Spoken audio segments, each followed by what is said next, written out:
A pesar de la inclemencia de la coyuntura político-social de la década del 70, la misma resultó un tiempo de descubrimiento e innovación en materia musical y cultural. El bastón de abollar ideas andaba a la vuelta de la esquina, pero pese a todo mal, ciertos jóvenes surgieron de modo intempestivo, tomando el derrotero de confrontar al poder que pretendía manejar y mantener un sistema opresor, irregular y cegador. De aquel jardín de gente que cultivaba expresión artística, sentido y diferencia, surge un dúo particular, cultores directos de un eclecticismo singular. Dos muchachos que llegaban con un cargamento sumamente interesante de música y palabras. Dos pastores que comulgaban una empatía con todo aquello marginado, oculto, tapado. Aquella idea la bautizaron con un particular nombre: pastoral. Su historia nace, como muchas, en un colegio y en la necesidad de expresión que muchos jóvenes encontraban a través de la música. Comenzaba una década a todo motor y Alejandro de Michele, junto a Miguel Ángel Erauquín, ambos nacidos en Buenos Aires, empatizaban visión y orientación musical. Estaban dispuestos a mostrar caminos poco manifestados por los topes de la música de aquel momento. Su primera obra artística, la canción llamada Libertad Pastoral, les permite ganar un concurso en el cual una treintena de grupos eléctricos participaban. Aquella sencilla pero a la vez compleja propuesta obtuvo el reconocimiento máximo. Corría octubre de 1973 y los Pastores tienen la posibilidad de grabar su primer trabajo, que llevaría como nombre Pastoral, de la mano del productor y fundador del sello discográfico Cabal, y son lanzados por la compañía a nivel profesional. El rodaje por diversos escenarios barriales los conduce en noviembre del año citado a tocar en el Teatro Diagonal de Mar del Plata, presentación que se considera la primera importante del dúo. El primer registro del dúo no contó con una gran popularidad debido a sus letras oscuras, surrealistas y poéticas, y a un sonido que se manifestaba todavía crudo e inmaduro, que no supo llegar significativamente a las masas populares. Temáticas como el vientre materno, la muerte y la demencia rondaban en su estructura, pero contaban con una canción que sería enmienda real a futuro: En el hospicio. Así Alejandro y Miguel Ángel tuvieron su primer acercamiento a la maquinaria devoradora comercial y una magra experiencia con el productor del disco, pero el afán de mostrar, cantando realidades distintas, los mantuvo firmes y sin correrse de su eje, de su estructura. Los muchachos no resultaban ser adolescentes divertidos, ni pretendían cambiar el mundo como los sui generis, ni vender toneladas de placas, ni componer melodías gancheras. Tan solo aparecieron para hablar de la desidia humana, de la naturaleza golpeada, de aquellos enajenados y excluidos, y de la muerte, pero no desde un punto oscuro, temeroso y siniestro, sino de la muerte como parte de la vida. Su segundo trabajo se tituló En el hospicio, mismo nombre de la canción más relevante del primero, editado en 1975, conservando la temática de abordar situaciones profundas.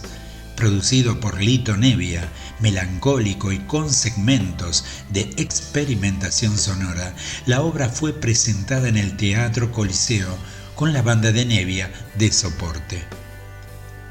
Alejandro de Liniers mostraba un mundo de torpezas y devenires densos y drásticos, un mundo abstracto que no brindaba salidas necesarias al joven, hablaba del dolor que sentía la naturaleza y visionaba el mundo de lo material, que comenzaba a avanzar con pasos duros y complejos.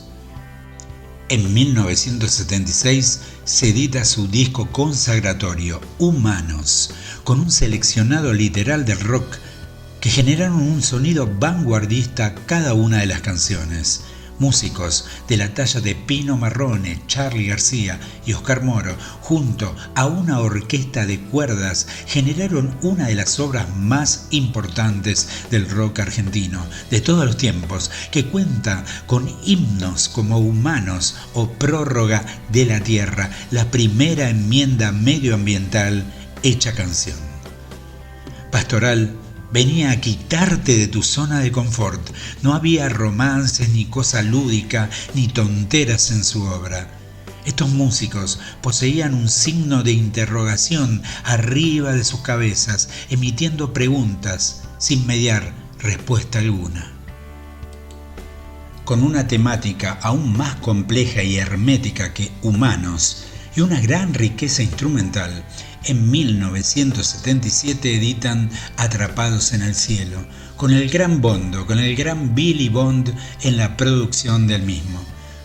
Este es un trabajo que se alejaba de las extremas cuerdas y arreglos clásicos de su anterior obra para abordar los vientos y un ritmo latinoamericano por demás interesante.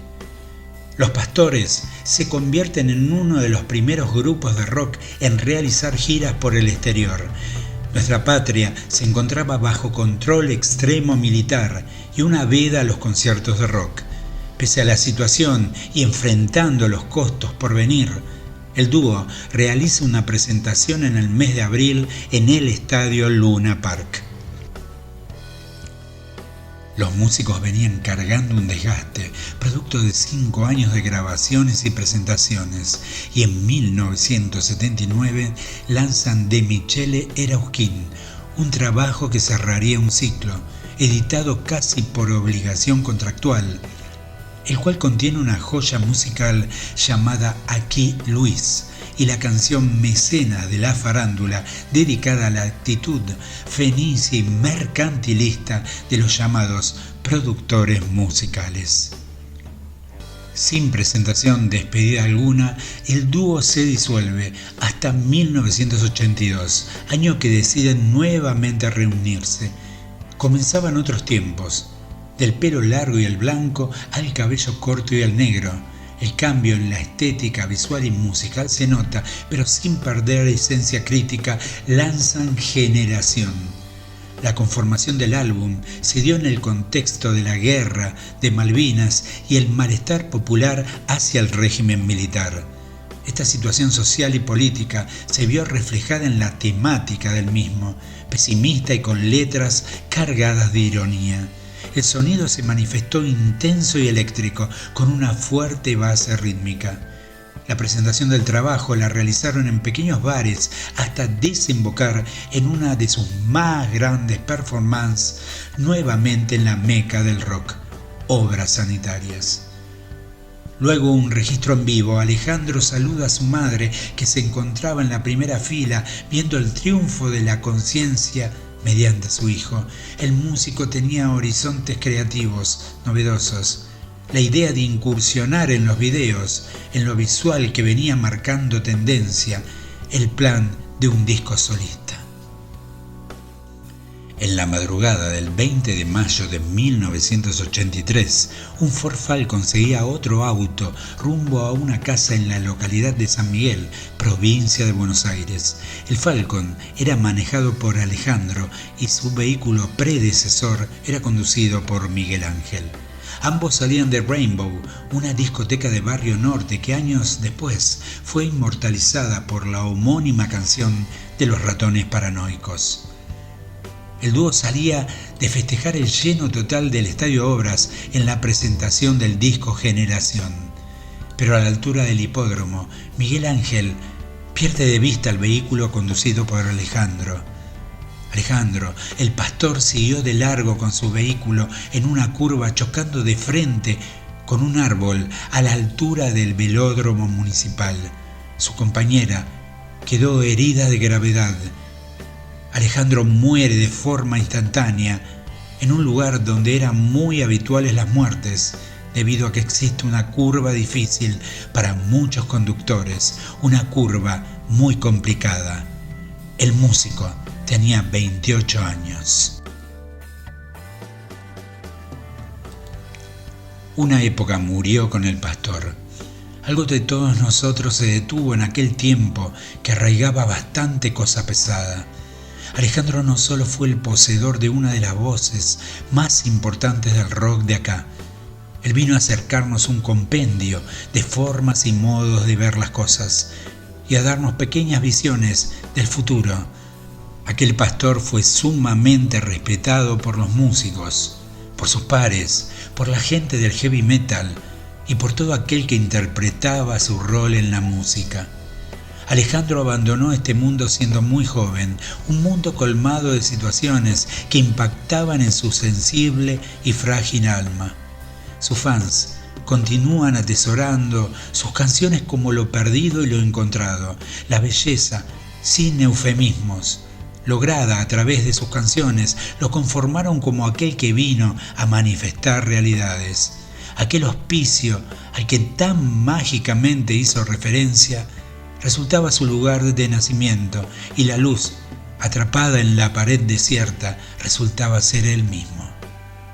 Pastoral no solo generó buena música, sino que ayudó en el desarrollo de forjar una conciencia en todos aquellos que se acercan a su obra.